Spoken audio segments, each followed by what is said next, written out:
आज हम लोग का एक नया मंथ स्टार्ट हो रहा है और इस नए मंथ के स्टार्टिंग के साथ हम भी आज से एक नए चैप्टर को स्टार्ट करेंगे। तो आज हम लोग कक्षा 12 के फिजिकल केमिस्ट्री का पहला चैप्टर ठोस अवस्था स्टार्ट करेंगे। आज हम लोग सॉलिड स्टेट यानी ठोस अवस्था को स्टार्ट करेंगे। यह चैप्टर बेहद इम्पॉर्टेंट, कॉन्सेप्चुअल और पूरा का पूरा इमेजिनेशन यानी कल्पना से भरा होगा। सॉलिड स्टेट में इमेजिनेशन यानी कल्पना का ज़्यादा रोल होगा। अगर आपका इमेजिनेटिव पावर यानी काल्पनिक क्षमता ज़्यादा है तो आपको यह चैप्टर समझना बेहद आसान होगा। चैप्टर या किसी भी वीडियो को स्टार्ट करने से पहले आप कॉपी और पेन लेके बैठेंगे और जो भी इम्पोर्टेंट पॉइंट मैं बताते चलूँ या जिन थियोरी को मैं लिखवाते चलूँगा उनको आप कंप्लीट करते हुए चलेंगे। चैप्टर में आपको एक एक पॉइंट समझ में आएगा। बशर्ते आपको करना क्या होगा, जो भी टॉपिक आपको बताया चाहे आपको उसको रिवाइज करते हुए रहना होगा और आपका पूरा का पूरा फोकस उस टाइम जब आप पढ़ते रहेंगे तो उस टाइम क्लास में होना चाहिए, यानी आपके मोबाइल में होना चाहिए। तो चले हम लोग इस चैप्टर को स्टार्ट किया जाए। तो सबसे पहले आप चैप्टर का नाम हेडिंग बना लीजिए। तो हम लोग का चैप्टर है सॉलिड स्टेट। सॉलिड स्टेट को हिंदी में ठोस अवस्था कहते हैं और यहाँ से बोर्ड एग्जाम में 3 नंबर का क्वेश्चन आता है और किसी भी कॉम्पिटिटिव एग्जाम में 1 से 3 क्वेश्चन यानी 4 से 12 नंबर का क्वेश्चन आ जाता है। यूपी बोर्ड में यहाँ से 3 नंबर का क्वेश्चन होता है। एक क्वेश्चन ऑब्जेक्टिव में 1 नंबर का और एक क्वेश्चन वेरी शॉर्ट में 2 नंबर का आता है। तो यूपी बोर्ड में यहाँ से केवल 3 नंबर का क्वेश्चन पूछेगा। लेकिन अगर किसी हम लोग कंपटीशन की बात किया जाए तो वहाँ 1 से 3 क्वेश्चन यानी 4 से 12 नंबर के क्वेश्चन आ जाएंगे। तो सॉलिड स्टेट को स्टार्ट करने से पहले, ठोस के बारे में समझने से पहले उससे भी बेसिक टर्म पे चला जाए और ठोस से भी बेसिक टर्म होता मैटर, यानी सबसे पहले हम लोग द्रव्य के बारे में जान लिया जाए। तो ठोस अवस्था को स्टार्ट किया जाए और इस चैप्टर में सबसे पहला आपका हेडिंग होगा मैटर, यानी द्रव्य क्या होगा। तो मैटर के बारे में हम लोग बचपन से पढ़ते हुए आ रहे हैं कि मैटर क्या होगा और आप में से सबको मालूम होगा कि मैटर क्या होगा।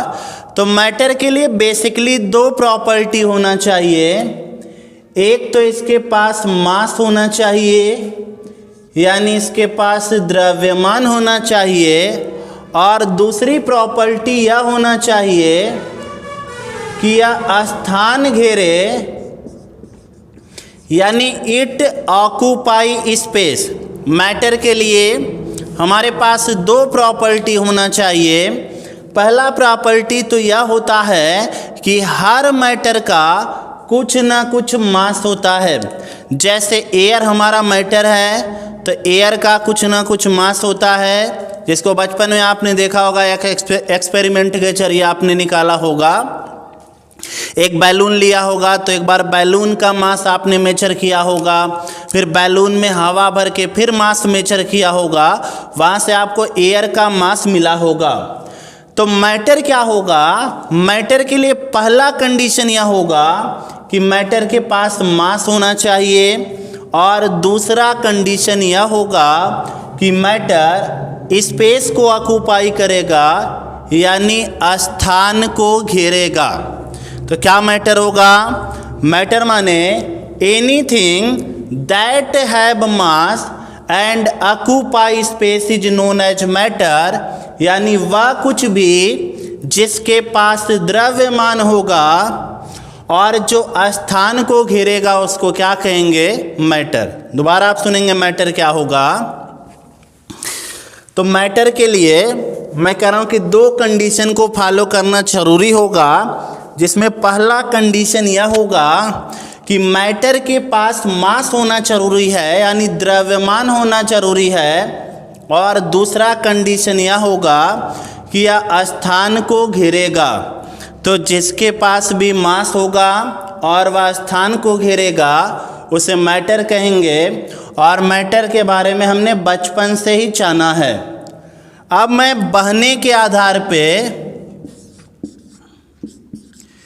यानी फ्लो के आधार पे मैटर को मैं क्लासीफाई कर रहा हूँ। तो बहने के आधार पे मैटर दो टाइप का होगा, on the basis of flow यानी प्रवाह के आधार पे या कहिए बहने के आधार पे। तो बहने के आधार पे मैटर दो टाइप का होगा। एक को हम लोग रिजिड कहेंगे, रिजिड माने दृढ़ होता है, माने जिसमें बहने का गुण न हो, जिसका निश्चित आकार आकृति और आयतन हो, और जिसके ऊपर बल लगाने पर आकार आकृति में परिवर्तन न हो। और रिजिड क्या होता है? तो रबर को छोड़ के सारे सॉलिड को रिजिड माना जाता है। और दूसरा जो मैटर का टाइप होगा फ्लो के आधार पे वह फ्लूइड होगा। फ्लूइड माने तरल, और जिसके अंदर फ्लो यानी बहने का गुण होगा उसको तरल कहेंगे। तो प्रवाह के आधार पे फ्लो के आधार पे मैटर को दो टाइप में डिवाइड किया गया है। एक तो रिजिड होगा, रिजिड माने दृढ़ होगा, रिजिड माने जिनका निश्चित आकार आकृति और आयतन होगा, और जिनके ऊपर बल लगाने पर आकार आकृति में परिवर्तन न हो। और इसी रिजिड में आएगा सॉलिड यानी ठोस आएगा। और फ्लूइड क्या होगा? तो जिसमें फ्लो की प्रॉपर्टी हो यानी जिसमें बहने का गुण होगा उसे फ्लूइड कहेंगे। और फ्लूइड होता है लिक्विड और गैस। और लिक्विड और गैस के बारे में फर्स्ट ईयर में पढ़ना होता है, लिक्विड स्टेट और गैसियस स्टेट। और सेकेंड ईयर में आपको सॉलिड के बारे में यानी ठोस के बारे में पढ़ना होता है। तो चले लिखने वाला काम भी स्टार्ट किया जाए। सबसे पहले आप मैटर हेडिंग बनाएंगे और मैटर में आप लिखिए वह कुछ भी लिखने वाला काम हो चाहे। अभी मैं एक बार और समझाता हूँ। वह कुछ भी जिसके पास द्रव्यमान हो, वह कुछ भी जिसके पास द्रव्यमान हो और जो स्थान को घेरे, मास होना चाहिए और स्पेस को ऑक्युपाई करे। वह कुछ भी जिसके पास द्रव्यमान हो और जो स्थान को घेरे उसे द्रव्य कहते हैं। वह कुछ भी जिसके पास द्रव्यमान हो और जो स्थान घेरे उसे द्रव्य कहते हैं। लाइन चेंज करिएगा। प्रवाह के आधार पर द्रव्य को दो भागों में बांटा गया है। प्रवाह के आधार पर द्रव्य को दो भागों में बांटा गया है। तो वह दो भाग कौन से हैं? पहला रिजिड होगा, रिजिड माने दृढ़ होता है। और रिजिड क्या होगा? तो पूरा चैप्टर रिजिड होगा यानी सॉलिड स्टेट माने रिजिड होगा। तो जिसका एक निश्चित आकार आकृति और आयतन होगा उसको रिजिड कहेंगे। और रिजिड के ऊपर बल लगाने पर आकार आकृति में परिवर्तन नहीं होगा। इसका आपने डिफिनेशन भी लिखा होगा। दूसरा हम लोग का फ्लूइड होगा, तो जिसमें प्रवाहित होने का गुण होगा, बहने का गुण होगा, उसको फ्लूइड कहेंगे। और फ्लूइड के दो एग्जाम्पल होंगे, एक लिक्विड होगा, एक गैस होगा। इन दोनों में प्रवाहित होने का गुण होता है। लिक्विड भी फ्लो करता है, गैस भी फ्लो करता है। दोनों के अंदर फ्लो करने की प्रॉपर्टी है, तो दोनों का नाम फ्लूइड होगा। और जिसके अंदर यह प्रॉपर्टी नहीं होगा उसका नाम रिजिड होगा। और रिजिड में हम लोग को क्या पढ़ना है, सॉलिड पढ़ना है, और वही हम लोग का चैप्टर है सॉलिड स्टेट। तो हमने मैटर के बारे में जान लिया कि जिसके पास द्रव्यमान हो और जो स्थान घेरे वह मैटर होगा। मैटर को हमने फ्लो के आधार पे 2 पार्ट में डिवाइड किया और इन दोनों पार्टों को आप छाप लेंगे। तो मैटर के बारे में हमने जान लिया कि मैटर क्या होता है, और फ्लो के आधार पे देखा हमने मैटर 2 टाइप का होगा, रिजिड और फ्लूइड होगा। रिजिड हम लोग को पढ़ना है, और रिजिड का एग्जाम्पल या टाइप होता है सॉलिड। तो आप हेडिंग बना लेंगे कि ठोस क्या होता है, सॉलिड किसे कहते हैं। यह भी बेसिक टर्म है, बचपन से आप पढ़ते आ रहे हैं कि सॉलिड क्या होता है। तो सॉलिड माने जिसके पास डिफिनिट शेप होगा, डिफिनिट साइज होगा, डिफिनिट वॉल्यूम होगा, हाई रिजिडिटी होगा,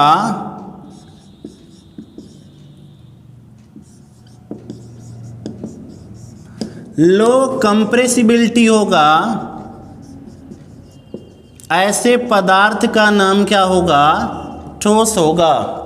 सॉलिड क्या होता है, जिसके पास निश्चित आकार और आकृति हो, निश्चित आयतन हो, उच्च दृढ़ता हो और निम्न संपीड्यता हो, ऐसे पदार्थों को क्या कहेंगे, ठोस कहेंगे।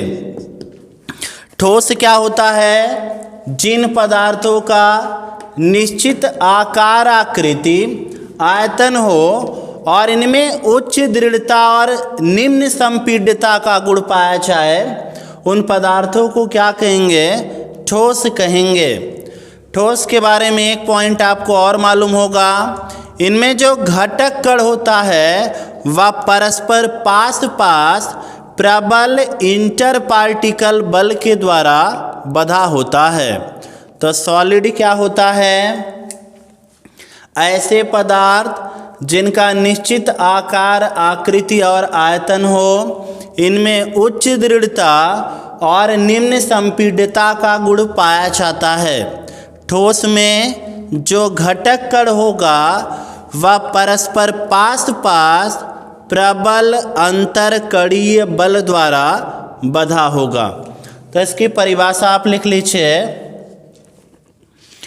वे पदार्थ जिनका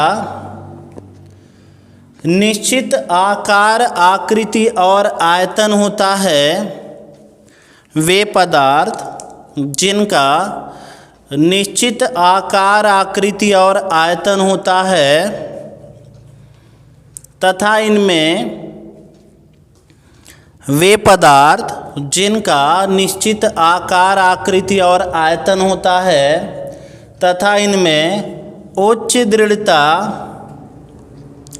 और निम्न संपीड्यता का गुण पाया जाए तथा इनमें उच्च दृढ़ता और निम्न संपीड्यता का गुण पाया जाए, उन्हें ठोस कहते हैं। उन्हें ठोस कहते हैं। तो सॉलिड क्या होगा, जिन पदार्थों का निश्चित आकार आकृति और आयतन होगा, इनमें हाई रिजिडिटी और लो कंप्रेसिबिलिटी का प्रॉपर्टी पाया जाएगा। आगे आप लिखेंगे, ठोस में घटक कण परस्पर पास पास प्रबल अंतरकणीय बल ब्रैकेट में इंटर पार्टिकल फोर्स, ठोस में घटक कण परस्पर पास पास प्रबल अंतरकणीय बल द्वारा बंधे होते हैं। ठोस में घटक कण परस्पर पास पास प्रबल अंतरकणीय बल द्वारा बंधे होते हैं। तो सॉलिड में जो कॉन्स्टिट्यूएंट पार्टिकल होता है वह परस्पर पास पास स्ट्रॉन्ग इंटर पार्टिकल फोर्स के द्वारा बंधा होता है। तो अब तक हमने केवल बेसिक जाना कि मैटर क्या होता है, सॉलिड क्या होता है। अब हम लोग का कुछ नया स्टार्ट होगा जो इसके पहले आपने नहीं जाना। तो अगला आप हेडिंग बना लीजिए, घटक कण की व्यवस्था के आधार पर ठोस के प्रकार। अगला आप हेडिंग बना लीजिए, घटक कण की व्यवस्था के आधार पर ठोस के प्रकार। घटक कण की व्यवस्था के आधार पर ठोस के प्रकार।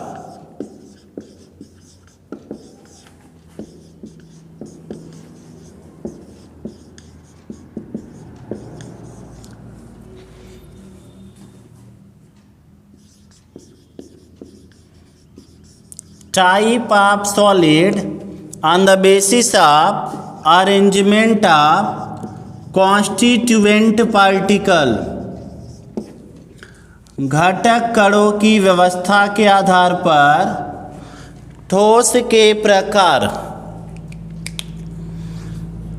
घटक कणों की व्यवस्था के आधार पर ठोस के प्रकार।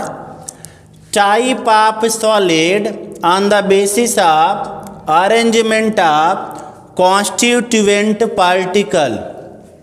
तो इसमें आप लिखिएगा, घटक कणों की व्यवस्था के आधार पर, घटक कणों की व्यवस्था के आधार पर ठोस दो प्रकार का होता है। घटक कणों की व्यवस्था के आधार पर ठोस दो प्रकार का होता है। अब हम लोग दोनों में कंपैरिजन किया जाएगा, दोनों में डिफरेंस जाना चाहेगा ताकि हम लोग का कॉन्सेप्ट क्लियर हो जाए। तो घटक कण की व्यवस्था के आधार पे ठोस दो प्रकार का होगा। इन दोनों प्रकार को हम लोग इस तरह पढ़ा जाएगा कि दोनों का कंपैरेटिव स्टडी हो जाए और दोनों के बीच का हम लोग डिफरेंस भी जान लिया जाए। तो घटक कण की व्यवस्था के आधार पे ठोस दो प्रकार का, जिसमें पहला होता है क्रिस्टलाइन सॉलिड, या हिंदी में इसको क्रिस्टलीय ठोस कहते हैं। पहला होगा क्रिस्टलाइन सॉलिड, या हिंदी में इसको क्रिस्टलीय ठोस कहते हैं। और दूसरा होगा एमार्फस सॉलिड, या हिंदी में इसी को इसको क्रिस्टलीय ठोस कहते हैं और इसको अक्रिस्टलीय ठोस कहते हैं। तो घटक कण की व्यवस्था के आधार पे ठोस दो प्रकार का होगा। पहले का नाम होगा क्रिस्टलाइन सॉलिड, यानी क्रिस्टलीय ठोस होगा, और दूसरे का नाम होगा एमार्फस सॉलिड, यानी अक्रिस्टलीय ठोस होगा। अब जरा ध्यान से इसको समझा जाए कि क्रिस्टलाइन सॉलिड क्या होता है। या आप देखिए, क्रिस्टलाइन में यह लाइन वर्ड आया, और लाइन माने होता है, लाइन आपने देखा होगा स्कूल में भी आपने जरूर प्रेयर के लिए लाइन लगाया होगा। और मान लीजिए अगर आप स्कूल नहीं चाहते, केवल स्कूल में लड्डू खाने के लिए 26 जनवरी या 15 अगस्त को आप चाहते हैं, तो आप भी वह लाइन जरूर लगवाते होंगे प्रभात फेरी के लिए। तो यहाँ मैं आपको एक ट्रिक छोटा सा बता रहा हूँ। क्रिस्टलाइन के लास्ट में लाइन आया, और लाइन माने होता है रेगुलर अरेंजमेंट, यानी क्रमिक व्यवस्था। या एक छोटा सा आप ट्रिक जान लीजिए, कभी आप नहीं भूलेंगे। क्रिस्टलाइन सॉलिड के लास्ट में लाइन आया, और लाइन माने क्या होता है, रेगुलर अरेंजमेंट, यानी क्रमिक व्यवस्था होता है। तो जिस ठोस में घटक कणों का एक निश्चित और क्रमिक व्यवस्था होगा, उस ठोस को क्या कहेंगे? क्रिस्टलीय ठोस कहेंगे। या आप देखिएगा क्रिस्टलाइन सॉलिड, इसके लास्ट में लाइन आया। लाइन माने रेगुलर अरेंजमेंट यानी क्रमिक व्यवस्था होता है। तो जिस ठोस में घटक कण का एक निश्चित और क्रमिक व्यवस्था होगा, उस ठोस का नाम क्या होगा? क्रिस्टलाइन सॉलिड यानी क्रिस्टलीय ठोस होगा। एमार्फस माने जानिए। एमार्फस माने होता विदाउट फॉर्म यानी जिसका कोई रूप नहीं होता। तो जिस ठोस में घटक कण की कोई निश्चित और क्रमिक व्यवस्था नहीं होती, उस ठोस का नाम होता है अक्रिस्टलीय ठोस। तो पहला काम हम लोग दोनों की परिभाषा लिखा जाएगा और दोनों के बीच का अंतर भी जाना चाहेगा। दोबारा आप सुन लेंगे। घटक कण की व्यवस्था के आधार पे ठोस दो प्रकार का होगा। पहला होगा क्रिस्टलाइन सॉलिड, हिंदी में क्रिस्टलीय ठोस, और दूसरा होगा एमार्फस सॉलिड यानी अक्रिस्टलीय ठोस होगा। क्रिस्टलीय ठोस क्या होगा? यहाँ लास्ट में लाइन आया और लाइन माने होता है रेगुलर अरेंजमेंट। तो जिस ठोस में घटक कण की एक निश्चित और क्रमिक व्यवस्था होती है, उस ठोस को क्रिस्टलीय ठोस कहा जाता है। जिस ठोस में घटक कण की एक निश्चित और क्रमिक व्यवस्था, उस ठोस को हम लोग क्रिस्टलीय ठोस कहेंगे। और एमार्फस माने विदाउट फॉर्म माने जिसका कोई रूप नहीं होगा। तो जिस ठोस में घटक कणों की कोई निश्चित और क्रमिक व्यवस्था नहीं होती, उस ठोस का नाम क्या होता है? अक्रिस्टलीय ठोस।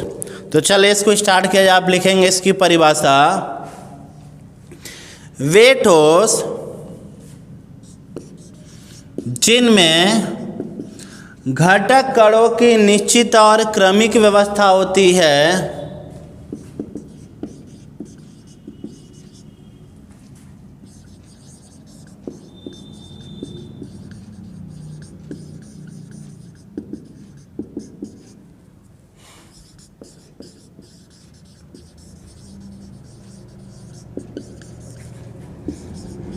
वे ठोस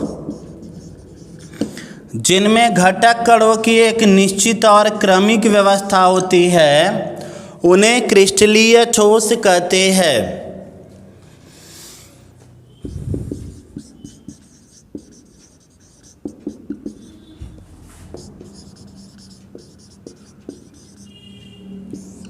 वे ठोस जिनमें घटक कणों की एक निश्चित और क्रमिक व्यवस्था होती है, उन्हें क्रिस्टलीय ठोस कहते हैं। वे ठोस जिनमें घटक कणों की एक निश्चित और क्रमिक व्यवस्था होती है, उन्हें क्रिस्टलीय ठोस कहते हैं। The solid in which regular and definite arrangement of constituent particle is present is known as crystalline solid. इसमें आप ठीक उसका उल्टा लिख दीजिएगा।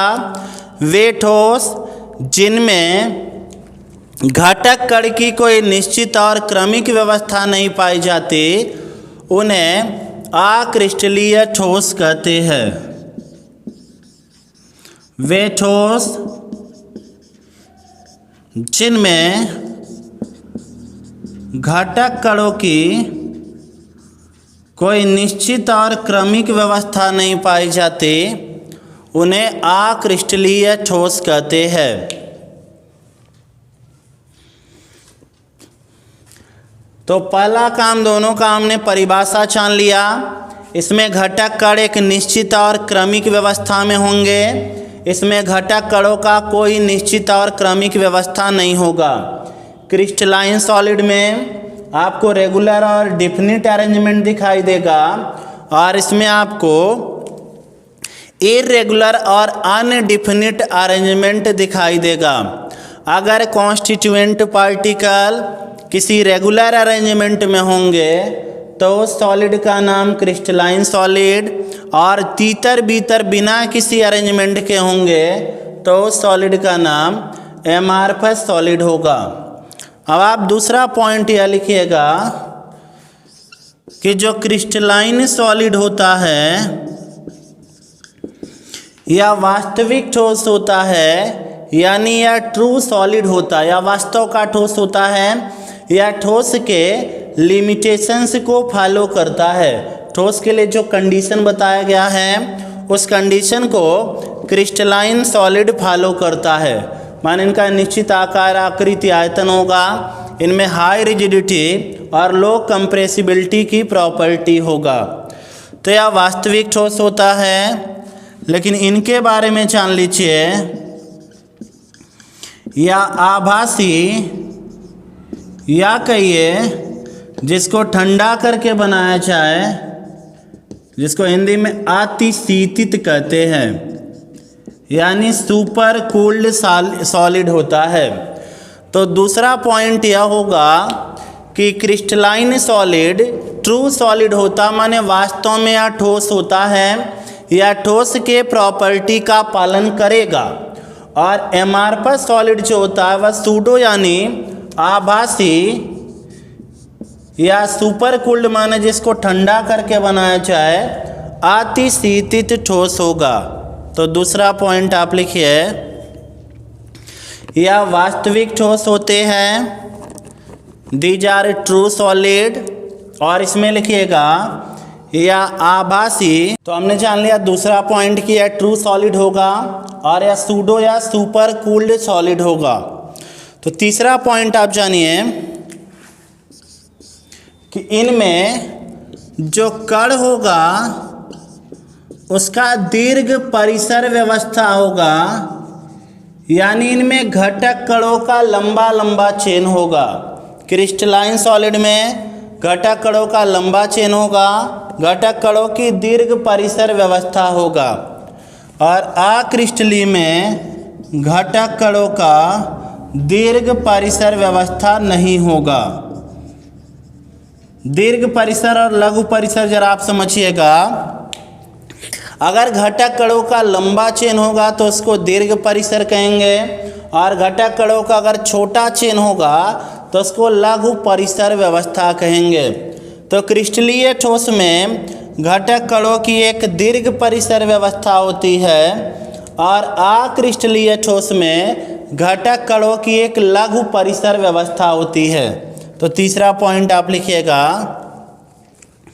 इनमें घटक कणों की एक दीर्घ परिसर व्यवस्था होती है, और इसमें आप लिखिएगा इनमें घटक कणों की लघु परिसर व्यवस्था होती है।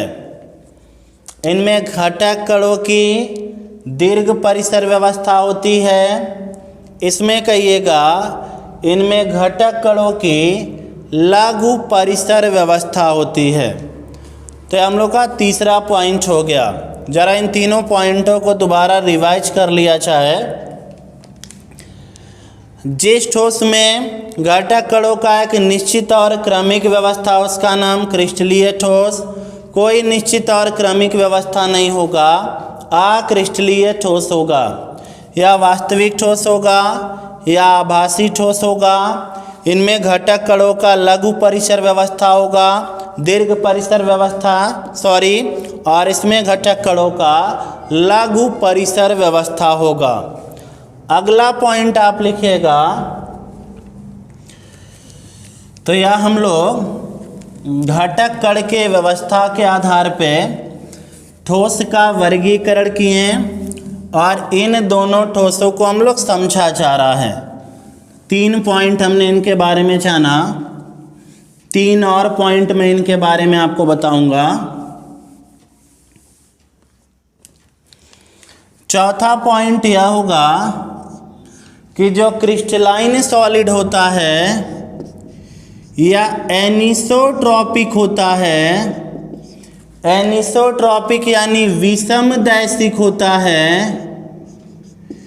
यानी अलग अलग दिशा में यह ठोस है, अलग अलग दिशा में इसका जो भौतिक गुण होगा वह अलग अलग होगा। क्रिस्टलीय ठोस विषमदैशिक होगा, यानी इस ठोस की अलग अलग दिशाओं में इसका भौतिक गुण अलग अलग होगा। अक्रिस्टलीय में आप जानिए यह आइसोट्रॉपिक होगा, यानी यह समदैशिक होगा और सभी दिशाओं में इसका भौतिक गुण समान होगा। दोनों में देखिए, जो मैं चौथा डिफरेंस बता रहा हूँ उसको आप समझिएगा। या मान लीजिए क्रिस्टल है, इसके आप किसी भी डायरेक्शन में चले जाइए, अगर भौतिक गुण समान होगा तो सम माने समान, दैशिक माने सारे दिशाओं में, तो इसका नाम आइसोट्रॉपिक होगा। और अगर क्रिस्टल के अलग अलग डायरेक्शन में इसका भौतिक गुण अलग अलग है तो इसका नाम एनिसोट्रॉपिक यानी विषमदैशिक होगा। तो क्रिस्टलाइन सॉलिड विषमदैशिक होगा, अलग अलग डायरेक्शन में इसका भौतिक गुण माने जैसे अपवर्तनांक हो गया, रिफ्रैक्टिव इंडेक्स, भौतिक गुण में जैसे अपवर्तनांक हो गया, चालकता हो गया, चाहे वह विद्युत चालकता चाहे उष्मीय चालकता, यह सब अलग अलग होगा। लेकिन इसका सारे डायरेक्शन में भौतिक गुण जैसे अपवर्तनांक, चालकता यह समान होगा। तो चौथा पॉइंट आप लिखिएगा, यह विषमदैशिक होते हैं। इसमें आप लिखिएगा यह समदैशिक होते हैं, या विषमदैशिक होते हैं। इसमें आप लिखिएगा यह समदैशिक होते हैं। एक लाइन और लिख लीजिएगा दोनों में, अर्थात इनके भौतिक गुण ब्रैकेट में अपवर्तनांक कामा चालकता अलग अलग दिशाओं में अलग अलग होंगे। इसमें लिखिएगा अर्थात इनके भौतिक गुण ब्रैकेट में अपवर्तनांक कामा चालकता सभी दिशाओं में समान होंगे। चौथा पॉइंट में यह कहा कि यह विषमदैशिक होगा, अर्थात इनका जो भौतिक गुण होगा जैसे अपवर्तनांक कामा चालकता यह अलग अलग दिशाओं में अलग अलग होगा।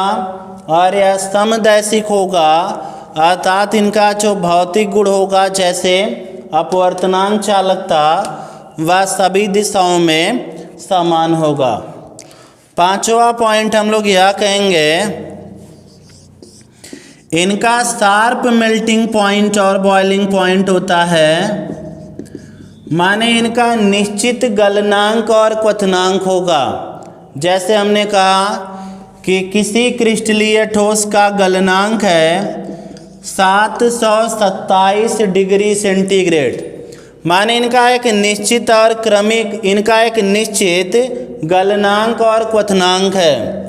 लेकिन अक्रिस्टलीय का कोई निश्चित गलनांक और क्वथनांक नहीं होगा। अक्रिस्टलीय का आप ऐसे लिखेंगे कि इसका गलनांक 700 से 750 डिग्री सेंटीग्रेड के बीच होता है। माने क्लियर नहीं कि कब यह मेल्ट होगा, खाली इतना क्लियर है कि इसके बीच में यह मेल्ट होगा। तो क्रिस्टलीय और अक्रिस्टलीय का अगला अंतर यह होगा कि क्रिस्टलीय का एक निश्चित गलनांक होगा, कन्फर्म है कि इतने पे जाके मेल्ट या बॉयल कर जाएगा। और अक्रिस्टलीय का कोई निश्चित गलनांक और क्वथनांक नहीं होता, इसको एक रेंज के बीच में बताते हैं कि इसके बीच में या मेल्ट या बॉयल होगा। तो पांचवा जो हम लोग डिफरेंस जान रहे हैं उसको आप समझेंगे। इसका एक निश्चित गलनांक और क्वथनांक होगा, कन्फर्म है कितने पे या मेल्ट या बॉयल कर जाएगा। जैसे मान लिया 1033 डिग्री सेंटीग्रेड, लेकिन इसका निश्चित नहीं होगा, इसका कहेंगे 1000 से 1100 डिग्री सेंटीग्रेड के बीच। तो अगला आप लिखेंगे इनका निश्चित गलनांक और क्वथनांक होता है, और इसमें लिखिएगा इनका कोई निश्चित गलनांक और क्वथनांक नहीं होता। इसको आप नोट करेंगे। और आप इसको रिवाइज कर लीजिए। घटक कण की व्यवस्था के आधार पर ठोस दो प्रकार का, क्रिस्टलीय, अक्रिस्टलीय। अगर घटक कणों का कोई निश्चित और क्रमिक व्यवस्था है, माने वह निश्चित क्रम में है, तो उसका नाम क्रिस्टलाइन सॉलिड। और घटक कणों का कोई निश्चित और क्रमिक व्यवस्था नहीं, तो नाम अक्रिस्टलीय ठोस होगा। दूसरा पॉइंट आप जान लीजिए, यह वास्तविक ठोस होगा, ठोस के सारे गुणों का पालन करेगा, या आभासी या अतिशीतित ठोस होगा। इनमें कणों की दीर्घ परिसर व्यवस्था, इनमें कणों का लघु परिसर व्यवस्था। फिर मैंने आपको बताया कि इनका एक निश्चित और अस्पष्ट गलनांक होगा, क्लियर होगा कि इतने पे मेल्ट या बॉयल होगा, लेकिन इनका कोई निश्चित और अस्पष्ट गलनांक नहीं होगा। इसके बारे में मैंने बताया कि यह एनिसोट्रॉपिक होगा, विषमदैशिक, अलग अलग दिशा में इनका भौतिक गुण अलग अलग होगा। यह समदैशिक होगा, यानी सभी दिशाओं में इसका भौतिक गुण समान होगा। भौतिक गुण माने जैसे विद्युत चालकता, इलेक्ट्रिकल कंडक्टिविटी, उष्मा चालकता, अपवर्तनांक, इनका सारे दिशाओं में समान होगा, इनका अलग अलग दिशाओं में अलग अलग होगा। अब लास्ट पॉइंट आप लिखिएगा, छठा पॉइंट, अगर इनको हम लोग काटेंगे तो एक चिकने पृष्ठ की प्राप्ति होगा। इनको अगर हम लोग कट करेंगे क्रिस्टलाइन सॉलिड को, तो एक चिकने पृष्ठ की प्राप्ति होगा। तो आप लिखिएगा, इनको काटने पे एक चिकने पृष्ठ की प्राप्ति होती है। इनको काटने पर एक चिकने पृष्ठ की प्राप्ति होती है। अगर क्रिस्टली को आप काटेंगे तो क्रमिक व्यवस्था होने के कारण एक चिकना पृष्ठ मिलेगा। इसमें आप लिखिएगा, इनको काटने पर अस्पष्ट पृष्ठ की प्राप्ति होता है। इनको काटने पर अस्पष्ट पृष्ठ की प्राप्ति होता है। एग्जाम्पल लिखा जाए तो अक्रिस्टलीय का एग्जाम्पल इम्पॉर्टेंट है बोर्ड में। इसका एग्जाम्पल जान लीजिए, कांच हो गया, रबर हो गया, बोर्ड में एग्जाम्पल है।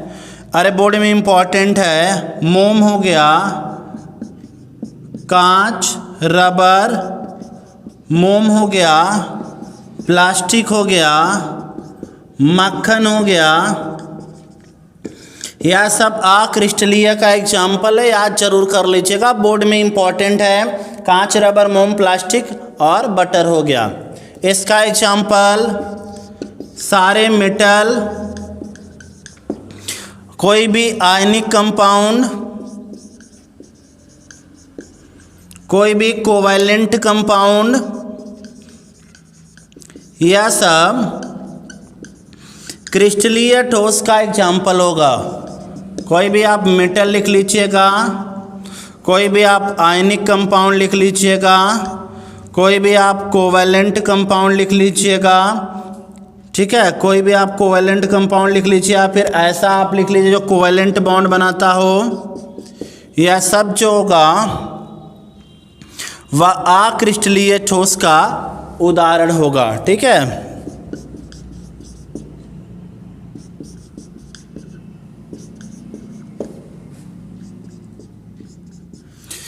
तो आज हमने जाना कि मैटर क्या होता है, इसके बाद हमने जाना कि ठोस क्या होता है। हमने घटक कण के आधार पे ठोस को डिवाइड किया, तो दो प्रकार का, क्रिस्टलीय और अक्रिस्टलीय, इन दोनों के बारे में भी हमने जान लिया।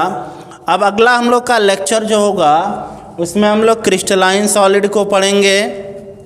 एमार्फस हम लोग का ख़त्म हो गया, फिर अगले लेक्चर में हम लोग क्रिस्टलाइन सॉलिड का डिवीजन देखा जाएगा।